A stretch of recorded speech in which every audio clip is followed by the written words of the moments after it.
Good morning সবাইকে। সবাই কেমন আছো? আর আমাদের এখানে দেখো আজকে প্রচণ্ড বৃষ্টি, সারাটা দিন ধরে বৃষ্টি হয়ে যাচ্ছে। কিচ্ছু ভাল লাগছিল না, এত বৃষ্টিতে কোথাও বেরোনোও যাচ্ছিল না। এই যে আমার মা এখানে হয়তো কোনো কাজ করছিল, আর আমি রান্না চাপিয়ে দিয়েছি। সকালের খাওয়া হয়ে গেছিলো, তারপরেই রান্না চাপিয়েছি।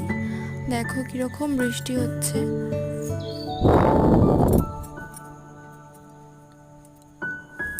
একবারও বৃষ্টি থামেনি, আজকে সারাদিন বৃষ্টি হয়ে গেছে।